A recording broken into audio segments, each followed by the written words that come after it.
All right, so this episode is nothing but the stepchild. I know y'all been waiting on it.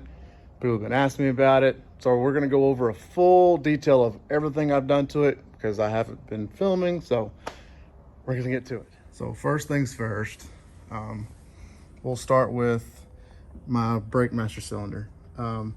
There's not a manual conversion for these out there. So I took a piece of nice like aluminum, trimmed it, cut it, made it to be a structural piece so where it actually bolts to the factory master cylinder or brake booster goes. Miss my holes a little bit, it's fine. But this will be sealed off and then riveted to the car and then bolted back in. That hole right there is for the roll cage to come through. There's one on this side as well. We'll get to the roll cage now. There's an extra bar sitting there, don't mind that. But these door bars, these actually took me a week to do. There's a lot of trial and error on these, but I got them done. I come back to the frame here.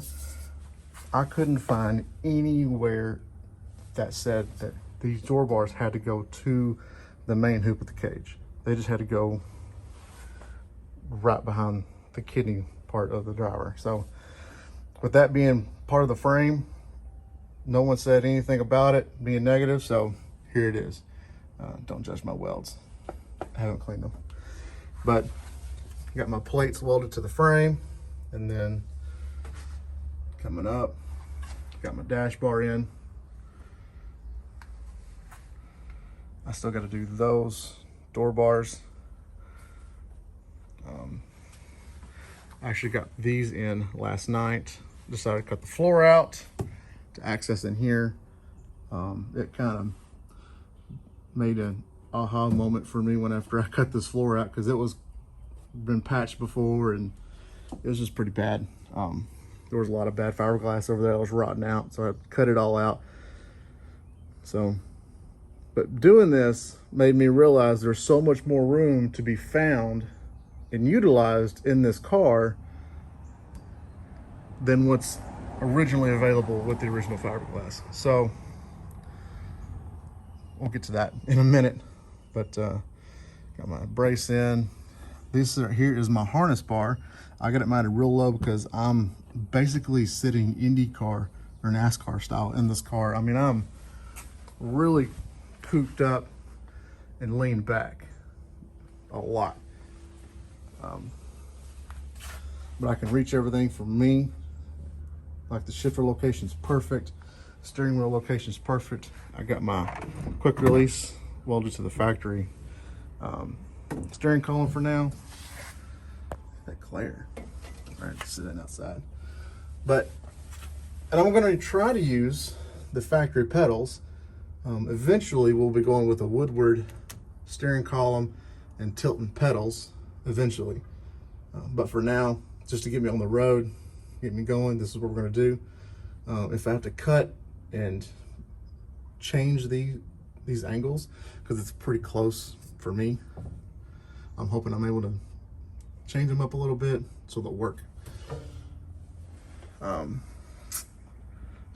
So I got the normal main hoop bar, and then I got my Newman bar coming in. So that'll end up having a brace that comes down and goes to the base of the cage, coming up, boom, boom. And then I've started on my Earnhardt bar. So that'll go up and then it'll go to the base of the front windshield. But I can't continue that until I have my front bars running, because they're gonna come up, kick up to here, and it all integrates into this A-pillar. So, and with that brings me my crazy next idea. So to bring the roll cage all the way forward and mount it to the front part of this A-arm, there's really nothing here to mount to. So I really need to box that in and extend it out so I can make a bash bar on the front of the car and everything, but I really need to be able to get down in there better to be able to clean it, cut it, and make it strong. to where it needs to be. So it's time to cut the front end. That's where we're at now. Because once the roll cage is coming through here, it won't be nothing to make outriggers to hold the body.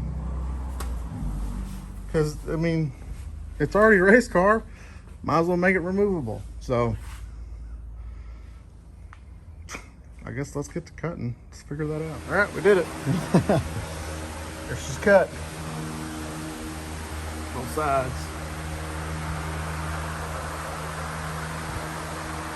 All right. See how easy it is to take it off now. Oh, she's super easy. Okay, we'll grab back here.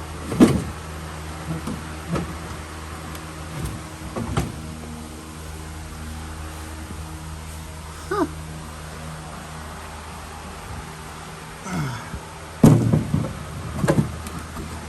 Well, that wasn't hard at all. Boom.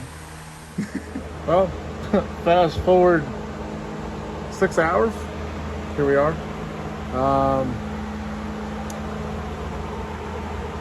Ended up making these front frame supports. Remolded the frame horn and added in that 3x4 square tubing, both sides. So this way, I have something to actually land the roll cage to, and this is much stronger than the original front frame horns. I mean, there's hardly anything there. But you'll see, hold on a second, I'll get it. So normally, this guy here is inside this frame rail. So I actually took out a factory support. This one has all the welded on square nuts for the front bumper, brace and all that. Took that out, and like I said, I reshaped the frame and accepted that 2x4 or 3x4 square tubing.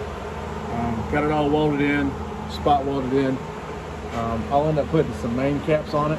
That way I can run my roll cage off of it and actually make it detachable. So that way I can make bash bars. That way, if there is a front impact, you know, for less than 30 miles an hour, I can just replace this piece instead of having to like remake a whole deal. That way it's serviceable. So plus this way I have more area to attach the front end to. I have places I can run brackets basically, so the whole front end can come off easily. So here we are on that. That's what I've been doing all day. Today escalated really quickly. So started out just want to put these front bars in. Here we are with the front end cut off. So also look, the factory sway bar mount is still going to work because it's actually on the bottom here. So I still got to weld up inside of there. There's a lot of work I got to do to this car once it gets on the 4-post lift, but that's after it runs and drives, or at least moves under its own power. So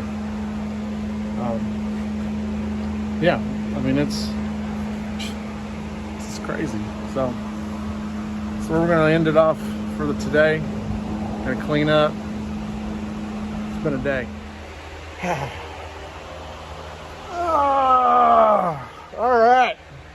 Well then, it's the next day, and got some frame horns on there. They're painted too. How about that? Huh? Catch me outside about that. All right. So, yeah, they're silver. They're not gonna stay silver. I just painted them to cover them. But there they are, nice and strong. Nice place to land roll cage 2, and a nice place to build off of to build front crash bars and Everything else is going to be on the front of this thing. So I plan on making a bar to come off, kind of V up here, and then go back to this one, kind of tie it all together. But man, I'm in a freaking mess while doing all this. But front end's off, frame horns are there now. When I get back from vacation, I can finish this up. So I'm gonna stop it right there for the updates on the Stepchild. Look at those wide tires. My gosh, great. Oh man. So that's where we're at. Oh, one last thing. I was trying out some different colors for the Rollcage color. The white paint I bought was trash, but they let me know that I don't want white. I thought I wanted a full white cage and full white interior, but I don't actually. Against this dark lipstick red, this doesn't look right. The original color of this car was silver, as you see here. And I got some silver high temp paint, and it looks pretty good in my opinion. I like the silver. This is not prepped, just sprayed right over a dirty material. So, but they let me know we're going with the silver roll cage, and I think we're going to keep the red in the interior, and then whatever dash we end up with will probably stay either black or go to the silver, kind of help tie it all together. And then the roll cage coming forward from the firewall, well, this will also be silver, but the firewall and frame will stay black. So kind of help us distinguish everything, and I think it'll make it look slick. So now for this major shop cleanup for the rest of the day, and I got a bike ride to go to this evening. So, and tomorrow we're packing up, headed to Florida. Big family vacation, so can't miss that. Well, appreciate y'all watching this video. Y'all keep it cool, stay classy.